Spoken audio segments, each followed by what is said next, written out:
ખેડા જિલ્લાના વસો સામૂહિક આરોગ્ય કેન્દ્ર ખાતે આરોગ્ય કેમ્પ યોજાયો હતો, જેમાં ગ્રામ્ય વિસ્તારમાં રહેતી સગર્ભા માતા તથા બાળકોના આરોગ્યની ચકાસણી કરવામાં આવી હતી।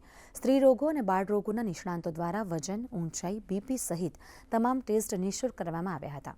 આ અભિયાન અંતર્ગત કરાયેલી તપાસમાં સગર્ભા માતાઓને પોષણયુક્ત આહાર, ડિલિવરી સમયે 108ની મદદ સહિતની માહિતી આપવામાં આવી હતી। આરોગ્ય કેમ્પમાં માતા તેમજ બાળકોને લાવવાને લઈ જવા માટે સીએચસી દ્વારા વિશેષ ગાડીઓની પણ વ્યવસ્થા કરવામાં આવી હતી। આ તમામ વ્યવસ્થા અને માહિતી માટે મહિલાઓએ તંત્રનો આભાર માન્યો હતો।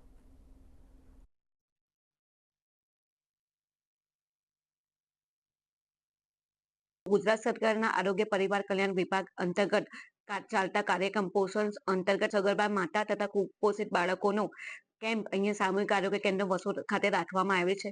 તેમાં સગર્ભા માતાની તમામ પ્રકારની તપાસ, પેટની તપાસ, લોહીની તપાસ તથા નોર્મલ સુવાવડ કરે એ માટેનું તમામ કાઉન્સિલ કરવામાં આવે છે। સુવાવડ માટે બી કોઈ બી ઇમરજન્સી માટે બી 108ની સરકારશ્રી દ્વારા ચાલતી યોજનાનો લાભ લે એ માટે કાઉન્સિલ કરવામાં આવે છે। અમે અહીંયા સામૂહિક આયુર્વેદિક કેન્દ્રમાં વસોમાં બતાવવા આવ્યા છે।